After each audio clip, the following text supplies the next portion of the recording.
दोस्तों नमस्कार, मैं Harshvardhan Jain, motivational speaker, business coach and reformist. आ गई वो क्लास जिसका सबसे बेसब्री से इंतजार था। इस दुनिया के लिए सबसे ज्यादा यूजफुल क्लास जिसका नाम है इन्वेस्टिंग। मैंने जो पिछली बार वीडियो बनाया जिसकी सीरीज शुरू हुई कमाना, बचाना, खर्चना और बढ़ाना, और आज शुरू करते हैं बढ़ाने के लिए। इस दुनिया की जितनी भी बड़ी एनर्जी है, जितनी भी बड़े अदृश्य एनर्जी है, जितनी बड़ी शक्तियां, उनमें सबसे पावरफुल शक्तियों में से इस काल में, इस कलिकाल में, इस युग में उसका नाम है धन। और धन के लिए आज मैं आपसे बात करूंगा कि ये बढ़ता कैसे है। धन को बढ़ने की पहली क्लास 5-7 क्लास लगेगी मेरे भाई। और मैं आज उस व्यक्ति की अपेक्षा से बात करूंगा, उस व्यक्ति के कॉन्टेक्स्ट में बात करूंगा जिसे इन्वेस्टिंग का आई भी नहीं आता, जिसे कुछ नहीं पता कि धन बढ़ता कैसे है। इसलिए हो सकता है आपको कुछ चीजें ऐसी लगी है तो हम जानते हैं तो भी वापस रिफाइन करना। तो मैं आज आपसे जिन पॉइंट्स पे बात करूंगा उन 6 पॉइंट्स का सबसे पहले जिक्र कर देता हूं। सबसे पहला पॉइंट, इन्वेस्टिंग क्या है, रुपए का इतिहास कैसे बना है, कैसे ग्लोबल ट्रेड वर्ल्ड में शुरू हुआ है, इन्वेस्टिंग क्यों करनी है, 8वां अजूबा इस दुनिया का क्या है, और इस दुनिया में रूल ऑफ 72 क्या है जो वर्ल्ड में केवल थोड़े से लोगों को ही पता है जबकि पूरी दुनिया मैथमेटिक्स पढ़ती है।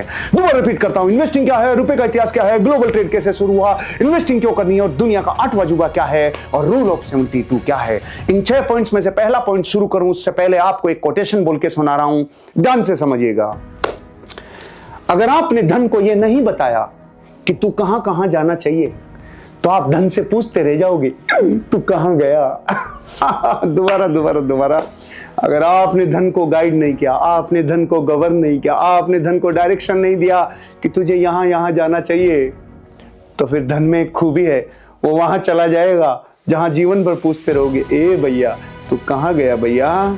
धन लक्ष्मी है और लक्ष्मी की फोटो हमेशा खड़ी रहती है। खड़ी इसलिए रहती है कभी भी निकल सकती है, और सरस्वती की फोटो बैठी रहती है, अगर एक बार आ गई तो बैठ जाती है।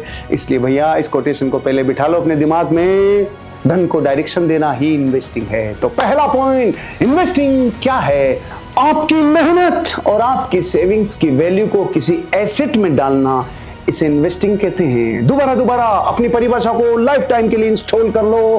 पूरी जिंदगी ये बात आप और अपने बच्चों को और उनके बच्चों को बताते रहो, क्योंकि ये बात धरती पे बहुत थोड़े से लोगों को पता है। जब तक किसी चीज की डेफिनेशन अच्छे से क्लियर नहीं होती तब तक वो माइंड में स्टोर नहीं होती, और जो चीज माइंड में स्टोर नहीं होती वो सबकॉन्शियस माइंड तक भी नहीं जाती। दोबारा रिपीट कर रहा हूं, आपकी मेहनत की कमाई को और आपकी मेहनत की सेविंग्स को किसी वैल्यू के रूप में एसेट में डाल देना, आपकी मेहनत और आपकी सेविंग्स की वैल्यू को किसी एसेट में डाल देना, इसे कहते हैं इन्वेस्टिंग। ये इन्वेस्टिंग आपके जीवन में आप किस किस रूप में करते हैं।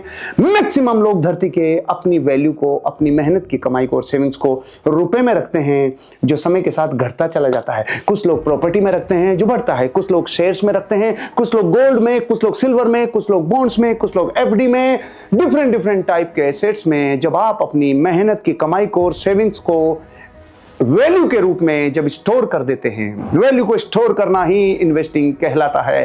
पहला पॉइंट समाप्त हुआ। दूसरा पॉइंट, रुपए का इतिहास क्या है। रुपए का इतिहास जानने के लिए आपको 200 से 500 साल पीछे चलना होगा। 200 से 500 साल का मतलब है वो पूरा 300 साल का जो काल था और समय था, उसमें पूरी दुनिया बार्टर सिस्टम के ऊपर काम करती थी। बार्टर सिस्टम का मतलब है वस्तुओं का लेन देन, वस्तुओं का आदान प्रदान। ये वैसे ही है जैसे तेरी छाछ मेरे बैंगन, तेरा अनाज मेरा दूध, तेरे कपड़े मेरे पशु। ये वैसे ही चलता रहा और सैकड़ों सालों तक बार्टर सिस्टम ने पूरी दुनिया में अपनी अपनी जगह व्यापार किया। इस सिस्टम में एक प्रॉब्लम थी, इसमें स्टैंडर्डाइजेशन नहीं था। इसमें बिल्कुल स्टैंडर्डाइजेशन नहीं था, कोई स्टैंडर्ड फॉर्मूला नहीं था कि अगर मुझे अनाज चाहिए तो मैं कपड़े कितने दूं, अगर मुझे फल चाहिए तो मैं कितने सामान दूं जिससे सामने वाला मुझे फल दे दे, एक व्यक्ति को राशन चाहिए तो वो कितने कपड़े देवे। एक दूसरे से लेन देन करने में परिमापक नहीं था, और ये प्रॉब्लम ने ही 200-300 साल के बाद बार्टर सिस्टम को उड़ा दिया और समय के साथ आगमन हुआ गोल्ड का। गोल्ड की अशरफियां आई, गोल्ड के सिक्के आए और उनके वजन के बराबर सामान खरीदना चालू हुआ। गोल्ड ऐसा पवित्र मेटल है, ऐसा प्रीशियस मेटल है धरती पे जिसकी प्योरिटी के लिए कहा जाता है कि शेरनी का दूध केवल गोल्ड के बर्तन में ही ठहर सकता है। 5000 साल तक भी कीचड़ में पड़ा रहे फिर भी उसका एक परमाणु कम नहीं होता। गोल्ड मतलब purest form of precious metal. ये गोल्ड ने आते ही तेल का मचा दिया। सबसे बड़ा तेल का क्या मचाया? थर्ड पॉइंट, ग्लोबल ट्रेड शुरू हो गया। पहले केवल अपने अपनी जगहों पे व्यापार होता था। जैसे ही गोल्ड की अशरफियां आई, जैसे ही सिक्के आए, लेन देन आसान हो गया और पूरी दुनिया में तेल का मच गया। ग्लोबल ट्रेड शुरू हो गया। एक देश से दूसरे देश में लोग जाने लगे। भारत के लोग अरब देशों में जाने लगे, व्यापार करने लगे और ट्रेड जबरदस्त तरीके से फ्लोरिश हुआ। खुशहाली आई, जबरदस्त तरीके की डिमांड बढ़ती चली गई, गोल्ड की वैल्यू बढ़ती चली गई। गोल्ड ने धीरे धीरे अपने आप को नए रूप में कन्वर्ट कर लिया। वो कैसे हुआ? ध्यान से सुनिए। पहले बार्टर सिस्टम आया, फिर गोल्ड आया। अब गोल्ड में प्रॉब्लम क्या हुई? जब भारत के व्यापारी अरब देशों में जाते थे और वहां से जब वापस आ रहे होते थे, अपना सामान बेच के आए, गोल्ड के रूप में रुपया लेके आए, गोल्ड लेके आए। अब जब वो गोल्ड के सिक्के लेके आए और अशरफिया लेके आए तो समुद्री लुटेरों ने उनको लूटना शुरू कर दिया। पहले बार्टर सिस्टम में इतना ज्यादा माल हुआ करता था कि लूटने का कोई जुगाड़ नहीं था। अब जैसे ही चीजें बदली और छोटा रूप लिया, लोगों ने लूटना चालू किया। वो जो खाड़ियां थी, वो जो अरब देशों की खाड़ियां थी, वहां पे भारत के लोगों को, व्यापारियों को लूटना शुरू किया। ये प्रॉब्लम इतनी ज्वलंत हो गई कि यहां से व्यापारी गया, सामान बेच कर आया, अशरफियां लिया और लूटना शुरू किया। ऐसा ही कहते हैं कि आवश्यकता ही आविष्कार की जननी होती है। तो समय के साथ चीजों ने करवट लिया। तो जैसे भारत का व्यापारी गया, अरब देशों में गया, अपना सामान बेचा और वो कह रहा है कि भैया आपकी 1 लाख अशरफियां ये लो। अब भारत के व्यापारी ने क्या किया? यहां से शुरू होता है रुपए का आगमन। और यहां से क्या हुआ?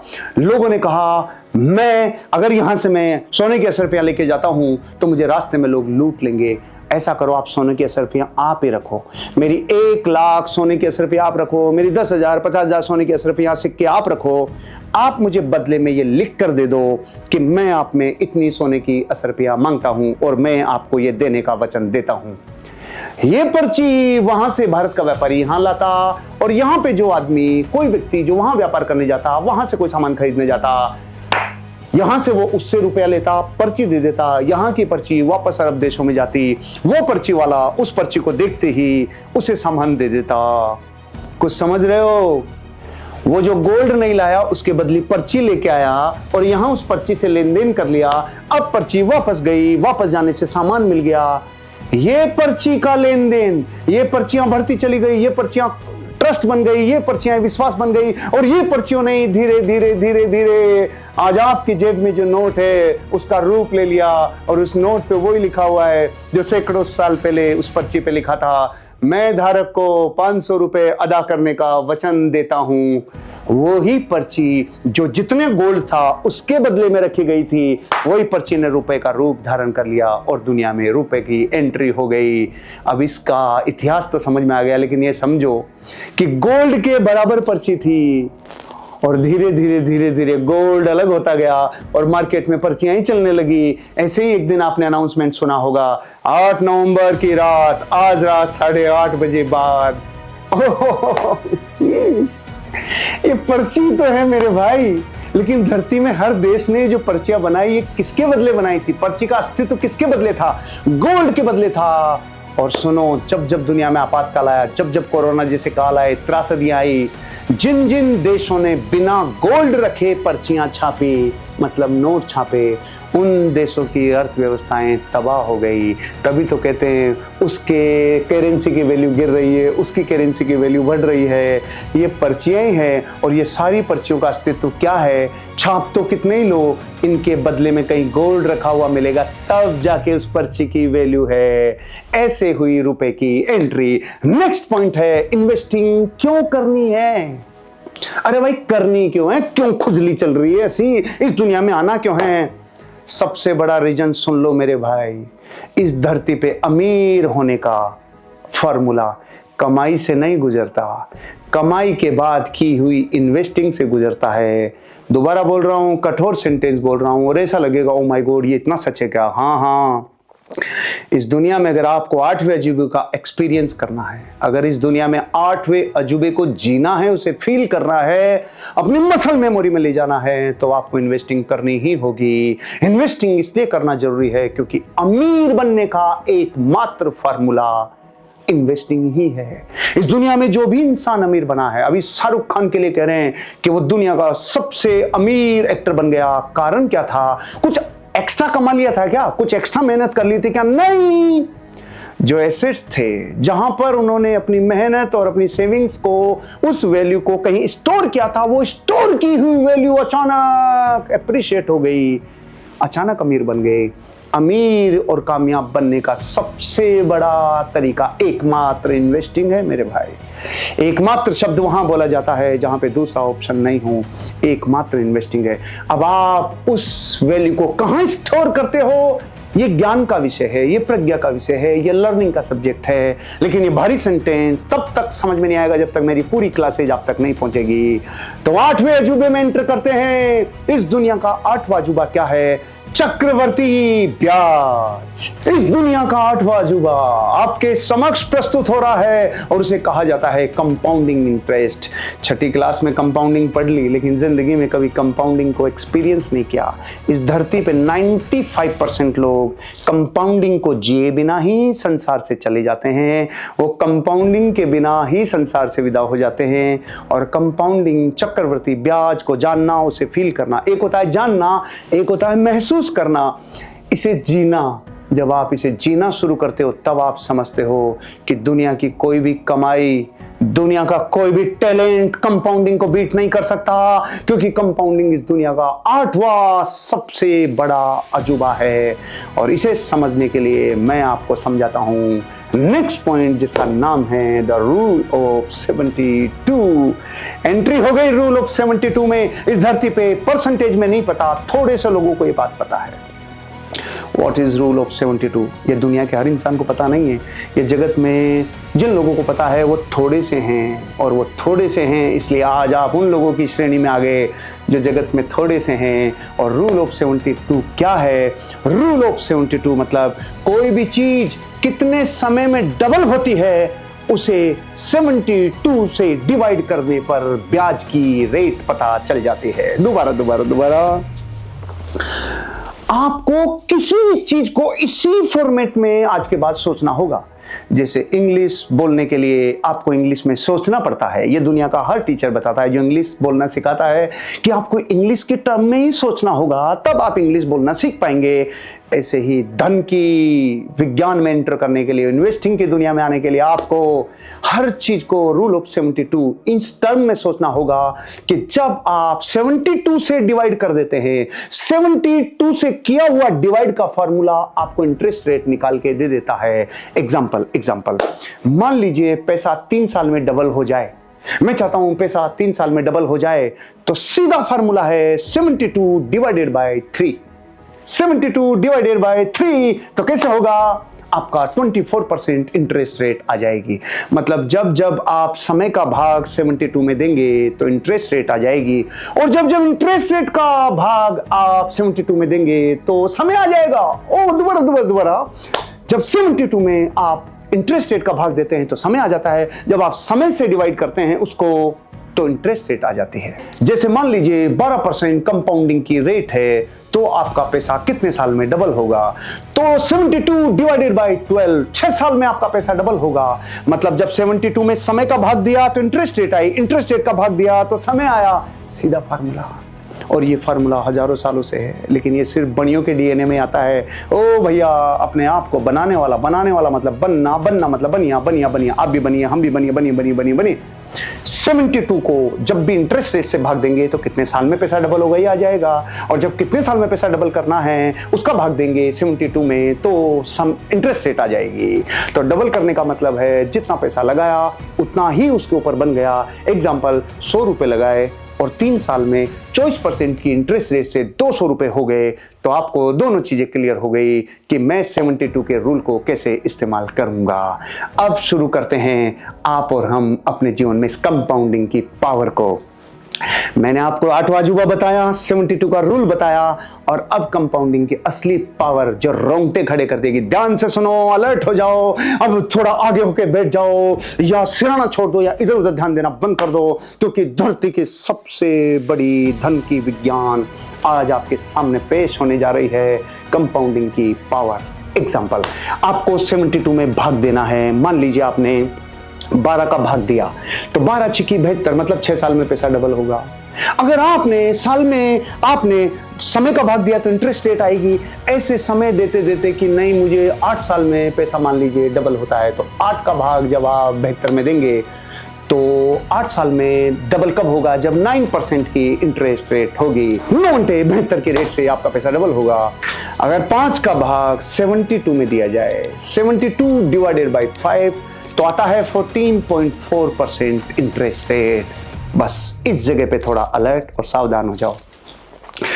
दुनिया में इंटरेस्ट रेट की गणित देखेंगे तो एफडी की रेट 3%, 4% से शुरू होकर 5%, 6%, 7% तक जा रही है।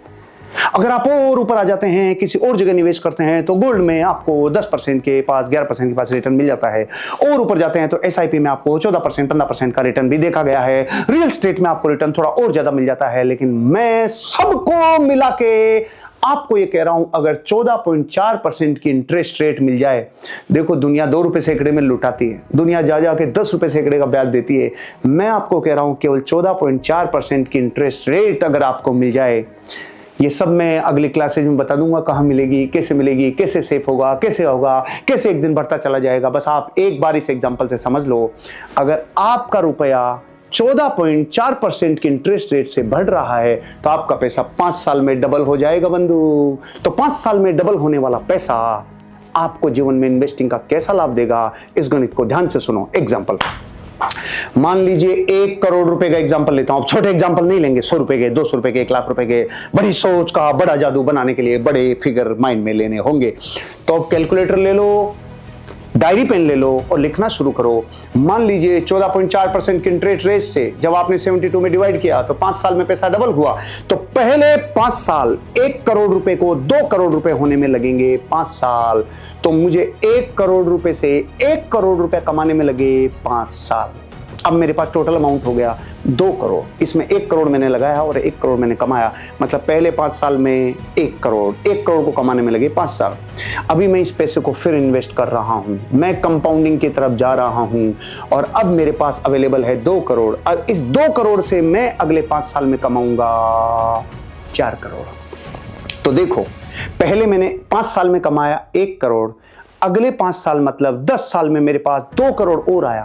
पहले 5 साल में 1 करोड़ कमाया, तो पहले 1 करोड़ को कमाने में लगा 5 साल, लेकिन अगले 5 साल में मेरे पास 2 करोड़ आया। तो अगले 5 साल में जो 2 करोड़ आया उसमें मुझे 5 साल नहीं लगे 1 करोड़ कमाने में, मुझे 1 करोड़ कमाने में लगा 2.5 साल। 10 साल निवेश करते हुए हो गया है। अभी मेरे पास जो 4 करोड़ है, ये मैं अगले 5 साल और निवेश करूंगा, ये हो जाएगा 8 करोड़। पहले 1 करोड़ को कमाने में 5 साल, दूसरे 1 करोड़ को कमाने में 2.5 साल, 2.5 साल मतलब 30 महीना, अगले 1 करोड़ को कमाने में 15 महीना, और कंपाउंडिंग जाओ, उससे अगले 1 करोड़ को कमाने में मुझे लगेंगे 7.5 महीने, और उससे अगले 1 करोड़ को कमाने में मुझे लगेंगे 3 से 4 महीने। बस यही गणित है, यही है इन्वेस्टिंग की पहली क्लास मेरे बंधु। ओहो हो, आज तक कंपाउंडिंग जीवन में अलग अलग तरीके से समझी। कंपाउंडिंग में इतना पैसा हो जाएगा, कंपाउंडिंग से ऐसा हो जाएगा, लेकिन आज तक ये समझ में नहीं आया कि अगर मैं अपना 1 करोड़, आप 1 लाख समझ सकते हैं, 1 करोड़ समझ सकते हैं, जो भी चाहे वो फिगर देख लो। पहले 1 करोड़ को कमाने में लगते हैं 5 साल, दूसरे 1 करोड़ को कमाने में लगते हैं 30 महीने, तीसरे 1 करोड़ को कमाने में लगते हैं 15 महीने, फिर 7.5 महीने, और फिर थोड़ा निवेश का समय और कंपाउंडिंग बढ़ती चली जाएगी, तो 3 से 4 महीने में 1 करोड़। आज तक कंपाउंडिंग की पावर जिस टर्मिनोलॉजी में सीखी ना, वो ही गड़बड़ थी, वो ही प्रॉब्लम थी जो घुसी ही नहीं। मेरे फरकत जो उड़ गए दिमाग के जब मुझे ये समझ में आया कि पहले 1 करोड़ में लगते हैं 5 साल, लेकिन फिर अगले 1 करोड़ में 3 से 4 महीने तक पहुंच जाता हूं। इसका मतलब जीवन में कंपाउंडिंग की पहली बुनियादी क्लास अगर आपने सीख ली कि ये तो चीज डीएनए में जानी चाहिए, रूल ऑफ 72 डिवाइड डीएनए में जाना चाहिए, बच्चों के साथ चर्चा होनी चाहिए। और पहले 1 करोड़ में 5 साल, लेकिन एक समय आएगा जब 1 करोड़ को 3 से 4 महीने लगेंगे। पहली क्लास है बंधु, आगे तक बढ़ते चले जाओ तो समझ में आएगा कि ये 1 करोड़ अभी तक तो मैंने सिंपल बताया है कि कैसे कंपाउंडिंग की 14.4% इंटरेस्ट रेट मिले तो आपका पैसा एक समय के बाद 3-4 महीने में 1 करोड़ बनेगा। लेकिन कुछ समय बदलने दो, चीजों के और ज्ञान को और आगे बढ़ने दो।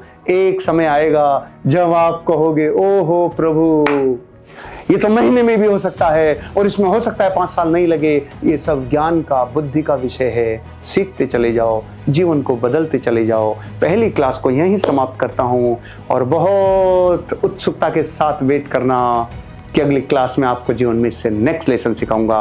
ये थी इन्वेस्टिंग की पहली क्लास।